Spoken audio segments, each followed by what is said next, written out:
pessoal, meu nome é Joyce Andrade, eu sou consultora terapêutica do JAD, sou psicóloga e neuropsicóloga e mestrando em psicologia pela Universidade Federal do Espírito Santo. Nesse vídeo de hoje a gente vai falar um pouquinho sobre a ciência ABA e trazer algumas atividades que podem ser feitas nesse período de quarentena, porque as crianças não estão indo para a escola nem para suas terapias semanais. Para isso eu trouxe hoje aqui comigo a psicóloga Giovana Mazocco, que também é neuropsicóloga e analista do comportamento, e ela vai iniciar o vídeo falando um pouquinho sobre a ABA com a gente. Olá pessoal, tudo bem? Hoje eu vim aqui falar um pouco sobre a análise do comportamento. A análise do comportamento, como o próprio nome diz, tem como objeto de estudo o comportamento. Dentro da análise do comportamento há um campo científico chamado análise do comportamento aplicada, popularmente conhecido como ABA, em que os princípios comportamentais são aplicados de forma sistemática, com o intuito de resolver problemas de relevância social. Esses contextos em que o ABA pode ser aplicado são contextos da área da saúde, da educação, por exemplo, e mantém um rigor científico, porque é um tipo de tratamento padrão ouro que possui muitas evidências da sua eficácia. Por isso é conhecido no mundo inteiro e muito recomendado o tratamento do TEA. E aí, para explicar esse comportamento, primeiro, para modificar o comportamento, a gente tem que ser capaz de explicá-lo. Para isso, a gente utiliza a teoria de condicionamento operante do Skinner, que foi um dos pioneiros na análise do comportamento. E aí, de forma bem simples para vocês pegarem, ele entende o comportamento em 3 etapas. E ocorre seguindo 3 etapas. Primeiro, há um antecedente, depois a resposta, que é o comportamento do indivíduo, e um reforçador, uma consequência. Pode ser um reforçador ou não, mas a gente vai falar do reforçador. Então, quando a gente fala de reforçador, a gente tem 2 tipos, o reforçador positivo e o negativo. Tem outros tipos, mas hoje a gente só vai explicar esses. O positivo, ele aumenta a probabilidade de um comportamento ocorrer porque ele adiciona um estímulo depois desse comportamento. Então, por exemplo, você solicita uma coisa para a criança, essa criança emite um comportamento e você parabeniza ou entrega um brinquedo. O brinquedo é o que você está adicionando, é o reforço positivo. E quando a gente escuta reforço negativo, é muito comum a gente achar que ele é ruim porque está falando negativo. Mas diferente do positivo, ele também aumenta e a única diferença é que ele retira um estímulo, Então, ele é negativo por retirar e não por ser ruim. Por exemplo, a janela está aberta e você está com frio. O antecedente é sentir frio. E aí o comportamento é você levanta e fecha a janela. E você para de sentir frio. O reforço negativo foi deixar de sentir frio, o que vai aumentar a probabilidade de fechar a janela em outras situações que esteja frio. E aí a gente pode aplicar o reforço em diversos comportamentos, E hoje a gente vai falar um pouquinho sobre como aplicar, principalmente o reforço positivo, para aumentar o nível de resposta de comportamentos funcionais, como manter contato visual. E aí a Giovana vai explicar pra gente algumas formas de fazer isso com as crianças com TEA. Então, pessoal, vale ressaltar que a ciência ABA está preocupada com o que é reforçador para cada indivíduo. Então, assim, toda criança, com transtorno do espectro autista é importante fazer o quê? Uma análise funcional, observações do comportamento dessa criança para a gente conseguir averiguar o que é reforçador para ela. Então, o que é reforçador para um não é reforçador para o outro. No caso, de um comportamento de ouvinte, que é justamente atender a um chamado, por exemplo, tão importante para o desenvolvimento de outras habilidades. Então, a gente quer, por exemplo, que essa criança olhe mais, mantenha mais contato visual. Como que nós podemos fazer isso? Por exemplo, a gente sabe que João gosta muito de jacaré, ama esse jacaré. Então, toda vez que chamar o João, olha para mim. Ele olhou, eu entrego o reforçador para ele. Da mesma forma, ele não olha para mim e ele não olha, eu posso fazer o quê? Uma ajuda física. Virar o rosto, inclinar o rosto dele para mim para que ele faça um contato visual. Porque nós sabemos que isso é identificado no transtorno, que é essa dificuldade de manter o contato visual. Toda a configuração de olhos não é atrativa para o transtorno. Então, dessa forma, a gente consegue o quê? Aumentar a probabilidade desse comportamento voltar a ocorrer, justamente por conta desse reforçador que é entregue. Sim, e além de usar um brinquedo, um reforçador muito utilizado é o reforço social, que a gente sabe que funciona com todo mundo, que a gente vive em sociedade. Então, o reforço social nada mais é do que fornecer elogios, parabéns. E você pode fazer uma festa, pode fazer cócegas na criança e pode usar os dois. Pode combinar o reforço físico, então o brinquedo, com o reforço social. Mas pode ter situações, né, que a criança mesmo assim não vai olhar. Então você vai virar o rosto dela, ela não vai olhar. Uma solução é fazer o quê? Você vai pegar as mãos da criança e vai levar na direção dos olhos, porque a nossa tendência é seguir para onde a nossa mão vai.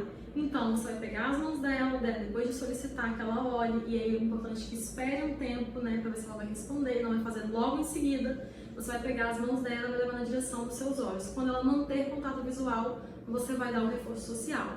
Ah, ela não gosta, né? Mesmo assim ela não está olhando. Então você pode fazer diferente. Você pode pegar brinquedos que ela goste e aí você vai, né, mostrar, chamar ela, mostrar e levar na direção dos olhos. Então você não está dando ajuda física, você está dando ajuda, né, de estímulos. Quando ela olhar, você fala: parabéns, muito bem, você olhou, e entrega o brinquedo para a criança. E assim a gente está treinando, né, esse comportamento de manter o contato visual com outras pessoas através do reforço positivo. E aí, agora que a gente já explicou um pouquinho sobre a ciência ABA e um pouquinho sobre o reforço positivo, a gente vai falar de atividades para serem feitas nessa quarentena. Assim, podem ser feitas, né, fora da quarentena, mas a gente trouxe coisas bem simples para ajudar, que você vai fazer sem sair de casa. E você pode aplicar o reforço positivo em todas elas. E aí a gente vai começar falando sobre uma atividade milenarmente conhecida como Tangram. E o Tangram é um jogo, né, de formas geométricas. Então eu trouxe uma aqui para mostrar para vocês, em que a criança tem que montar uma figura. Então ela combina as formas geométricas para montar uma figura. O que o Tangram vai estimular na criança? Porque a intenção é que ela não jogue por jogar, né? Ela está sem o atendimento, muitas vezes por conta da quarentena, e é uma forma também de você estimular o seu filho em casa. Então ele trabalha raciocínio visoespacial, atenção, concentração, planejamento e seguir regras, porque a regra do Tangram é montar uma figura com forma geométrica sem sobrepor uma forma na outra. Então tem que combinar lado a lado. As soluções do Tangram, as figuras, você encontra na internet. E ele tem dois modos. Um modo em que aparece, né, as formas geométricas determinadas, e a outra forma que é só sombra, então é mais difícil. Mas pensando no período de quarentena, que a gente quer atividades que promovam a interação familiar, então que várias pessoas possam jogar juntas, a gente pensou numa forma que a família pode fazer de cada um pega um Tangram, monta uma figura, passa a caneta em volta, então a gente já começa a treinar coordenação motora fina e desafia outra pessoa a montar. Então eu vou desafiar a Giovana a montar, mas ela não pode usar a minha folha como gabarito. Se a criança tiver muita dificuldade, óbvio que você pode oferecer o gabarito para ela preencher a figura, então ela vai apoiar a figura dentro da forma. E aí o outro jogo que a gente trouxe é... Então, a gente trouxe aqui umas atividades, né, que podem ser impressas, como essas duas aqui, que a gente vai disponibilizar o download no site. Essa aqui, por exemplo, né, a criança ela tem que identificar os itens que vão na mochila. Então, assim, já é uma oportunidade de trabalhar o quê? Aquelas atividades de vida diária. Então, é muito importante, né, inserir esse tipo de atividade aqui, porque a criança precisa o quê? Sentar, né, se concentrar, pegar um lápis, de repente ter a mediação de um adulto. Então, assim, uma outra oportunidade legal de, né, da criança começar a identificar o que vai na mochila. Fazer a criança também, né? Toda atividade é importante lembrar que é uma oportunidade de aprendizado de outras habilidades. Então, assim, viu aqui o óculos, pedir para ela nomear o que é isso, né? Apontador e assim por diante. E aí uma outra que a gente trouxe é o equilibrista maluco. E aí eu tenho ele aqui para mostrar, é bem simples. São esses bonequinhos em uma base e o objetivo é empilhar um no outro e não deixar cair. E ele trabalha atenção, concentração e coordenação motora fina. E planejamento, né? Porque eu tenho que olhar qual que está mais equilibrado, menos equilibrado, para você se planejar para ir montando. Só que você pode não ter em casa e não pode sair para comprar. Então uma forma de adaptar é fazer uma base. Então você pode pegar um pratinho, colocar, né, ou alguma coisa que tenha uma superfície para cima, colocar um pregador de roupa. E os outros pregadores de roupa vão encaixando. Ou você pode colar o primeiro pregador de roupa em um pratinho e vai encaixando o resto. E aí a gente já começa a treinar também o movimento de pinça, de apertar o pregador para encaixar um pregador de roupa no outro. E aí a gente também trouxe uma proposta com massinha, que a Giovana vai explicar. Então, massinha de modelar mesmo, né? você pode, né, junto com a criança, pedir para fazer umas cobrinhas, né, uma de cada cor, se não tiver de várias cores, faz de uma cor só, faz várias cobrinhas e faz um caminhozinho, né, tipo uma pista no chão, com curvas, pode colocar alguns obstáculos no caminho, algumas regras, algumas coisas escritas, por fazer algum combinado com a criança, né, pode colocar inclusive no final desse caminho um reforçador, por exemplo, uma bala, ou então o próprio brinquedo. Mas a ideia, gente, é que a atividade, né, com o estabelecimento dessas atividades, isso se torne tão prazeroso que a gente vai retirando os reforçadores ao longo do tempo. Sim.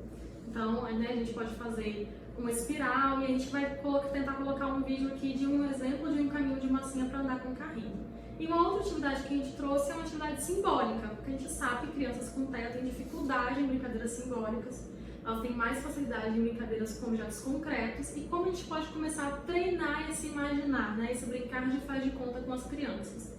A gente sempre sugere que seja feito com um objeto. Então, se ela gosta de um boneco, a gente vai começar a brincar de faz de conta com o boneco. E a gente vai pedir, vamos brincar de faz de conta? O que esse boneco é? O que essa boneca é? Esse urso, onde ele está? Imagina que ele está na floresta, vamos montar uma história em torno dele. E aí, a partir de um objeto concreto, a gente começa um faz de conta. Se não tiver o boneco, se não quiser brincar com o boneco, uma outra opção é fazer os bonecos. Então, eu trouxe aqui um boneco de dobradura. Quem sabe fazer origami é uma ótima oportunidade também. E aí você faz o origami, começa a treinar, né, esse planejamento, seguir regras, o raciocínio visoespacial de montar o origami. Mas eu trouxe um aqui bem simples, que é que você está fazendo um barquinho de papel e aqui você abriria e viraria um barquinho de papel. Então, antes de abrir, você vai dobrar e aí tem um espaço para você colocar o dedo. E aí você vai fazer carinhas.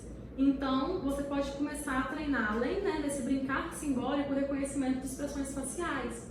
Então, é uma atividade que você monta os bonecos com seu filho e aí você pode fazer, desenha uma carinha triste, como é uma carinha triste, aí desenha uma carinha triste, desenha vários bonecos com várias expressões faciais.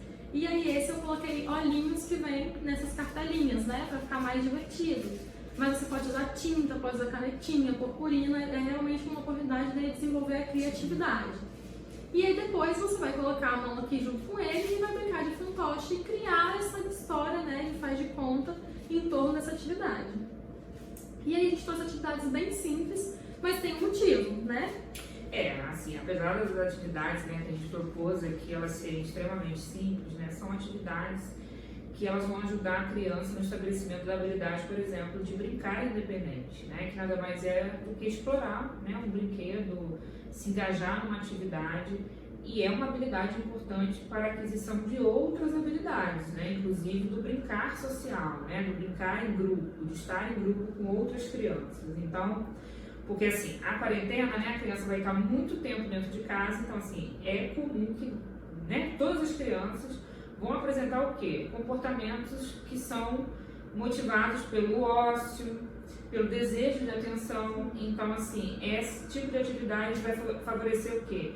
Essas habilidades, para poder a criança se engajar na tarefa, se concentrar. É muito importante, né, que os pais, os cuidadores insiram essas atividades, né, ou outras assim que puderem, para poder ocupar essas crianças. Sim, então é a interação da família, né? Então a gente envolve toda a família nesse brincar. Então também aumenta essa interação social, você vai conhecer melhor o seu filho, né? E depois você pode falar na terapia, quando voltar, como que foi essa experiência, né? É uma oportunidade de melhorar essa interação. E é claro que a gente não poderia terminar esse vídeo sem falar do Jade. Então o Jade, enquanto um jogo, né, um aplicativo que está disponível para download em Android e iOS, é um excelente aliado nesse período. Então a criança o adulto vai fazer o download e a criança vai jogar. E quando a gente fala de Jade, é óbvio que a gente está falando de um jogo planejado para crianças com TEA, onde um dos objetivos é desenvolver autonomia. Então ele foi planejado para que a criança jogue sozinha. A criança é capaz de iniciar o jogo sozinha. Ele conta com auxílios. Mas a presença de um adulto é sempre importante. Então a Giovana vai explicar pra gente o papel do cuidador, né, enquanto ele joga o Jade e outros jogos também eletrônicos. Isso. Pensando, né, justamente na ciência ABA, né, e já que ela utiliza, né, o Jade ele utiliza técnicas comportamentais, né, da ciência ABA para o desenvolvimento do jogo, né, pensando justamente nisso, a gente pensou no como que a gente poderia inserir um adulto, uma outra pessoa mediando, né, o engajamento da criança na utilização do JAD. Então, uma pessoa com quem a criança tenha muita identificação, né, um cuidador, alguém que cuide dela, que fique com ela, pode ser a pessoa responsável por quê? Entregar o aplicativo para a criança jogar. Dessa forma, favorece a motivação da criança para se engajar na tarefa e também a pessoa consegue garantir a frequência, né, gente? Porque assim, não adianta jogar hoje, jogar daqui a 15 dias, jogar daqui a uma semana, né? Tem que haver o quê? Uma constância, né? Já que ele treina uma série de habilidades cognitivas, então é importante a frequência. Sim, e não só a frequência, né, como também o tempo que essa criança vai jogar. Então você pode, né, planejar junto com o terapeuta que acompanha essa criança qual a frequência e o tempo que ela vai jogar. Então vai jogar 3 vezes na semana durante 30 minutos e aí planeja, porque, né, a gente sabe a importância de ter uma rotina planejada. E foi o que a Giovana falou. Enquanto um aplicativo que desenvolve habilidades cognitivas através do treino, então são treinos, né, frequentes, não é só jogar uma vez e não jogar mais. Além disso, o cuidador pode oferecer, né, além de ser um altamente reforçador enquanto ele oferece o jogo para a criança, ele pode também reforçar a criança. Então o JAD ele já conta com um reforço visual e auditivo. Quando a criança acerta uma tarefa, a figura fica verde, né, o fundo da figura, em torno da figura fica verde, e tem um som, mas esse som pode ser desativado caso a criança não goste, né, se incomode com barulhos. Então, o cuidador, nesse período, pode servir como um reforçador social. Então, diferente do reforçador visual e auditivo, ele vai ser o reforço social. Então, quando a criança acertar, você vai falar parabéns, um contato físico, você conseguiu, né? Justamente o que a gente está ensinando aqui nesse vídeo. E dessa forma também, né, como a Joyce estava explicando, o que acontece? A gente amplia o potencial terapêutico do aplicativo, né? Porque a criança começa a entender um padrão, né? Em que, assim, ela vê determinada pessoa, é uma motivação para ela iniciar a tarefa, ela inicia, depois tem um reforçamento e ela quer sempre voltar a jogar, né? O que é uma coisa boa, né, gente? A gente está falando o quê? De um aplicativo que treina habilidades cognitivas. Então é muito importante a frequência, como nós falamos, e inserir isso na rotina, né? E a Joyce vai falar um pouco dos gráficos também. Sim. E aí, como que auxiliar essa criança a servir como mediador quando ela tiver dificuldades no JAD? Porque a gente está falando de reforço até então. Então, se a gente observa lá no gráfico de média de erros repetidos, a gente consegue, no gráfico detalhado na plataforma, verificar qual a categoria que essa criança tem mais dificuldade. Então, vamos supor que a criança Maria tem sempre dificuldade na categoria de alimentos. Então, o que você vai fazer? Além de você monitorar quando ela joga a categoria de alimentos, porque pode ser uma categoria que ela não vai escolher para jogar porque ela tem dificuldade, você vai ficar do lado e observar qual tarefa que ela erra, né? Porque é a tarefa repetida que ela erra. Então, por exemplo, ela erra aquela tarefa que tem um cupcake na fileira de cima e 4 na de baixo, ela tem que combinar o que é igual. Então, o cuidador ele pode, né, começar a questionar a criança. Então, falar, nossa, olha, é um bolinho, qual o nome desse bolinho? E aí a criança nomeia. Se a criança não souber nomear, você já ensina a criança como nomear. Faz ela começar a prestar atenção nos detalhes, né? Então você começa a auxiliar no treino de atenção dessa criança. Então, o que tem aqui no topo desse bolinho? É uma cereja? Né? Como que é o granulado desse bolinho? Como que é o copinho do bolinho? E como que são os de baixo? Então você está fornecendo auxílio extra para a criança obter sucesso. E aí a criança, né, vai conseguir aumentar o seu treino de atenção. Vai tornar mais atrativo você participar. É o momento que você vai ter com o seu filho enquanto ele utiliza o aplicativo. Apesar do JAD já ser muito atrativo, porque a gente sabe, né, que a tecnologia está aí e as crianças adoram jogos eletrônicos. E é isso, a Giovana vai finalizar agora um pouquinho. Então, gente, eu gostaria de frisar a importância, né, desse momento que a gente está de quarentena, dos pais, né, se envolverem ainda mais na rotina dessas crianças, né, e se tornar altamente reforçadora para ela, né? Porque quando a gente é altamente reforçadora para a criança, assim, esse potencial terapêutico se amplia, né? A terapia ela tem muitas chances de dar certo. Sim, né? A terapia tem que continuar em casa. Não adianta mandar o seu filho para o atendimento e continuar a mesma rotina em casa. Então, sempre que o profissional der orientações, a gente tem que seguir a risca, né? Para ampliar esse potencial terapêutico. E, para finalizar o vídeo, a gente vai lançar uma campanha que se você fizer alguma dessas atividades que a gente propôs aqui, ou você mediar, né, o seu filho jogando JAD, para você marcar as redes sociais e a gente vai lançar uma hashtag que vai estar escrita aqui e você marca e a gente vai estar de olho lá em vocês fazendo em casa. E aí a gente vai reforçar o comportamento de vocês. Vamos entrar nessas hashtags e curtir a publicação. Curtir, repostar. Então, espero que vocês se engajem, tenham gostado e até o próximo vídeo. Tchau!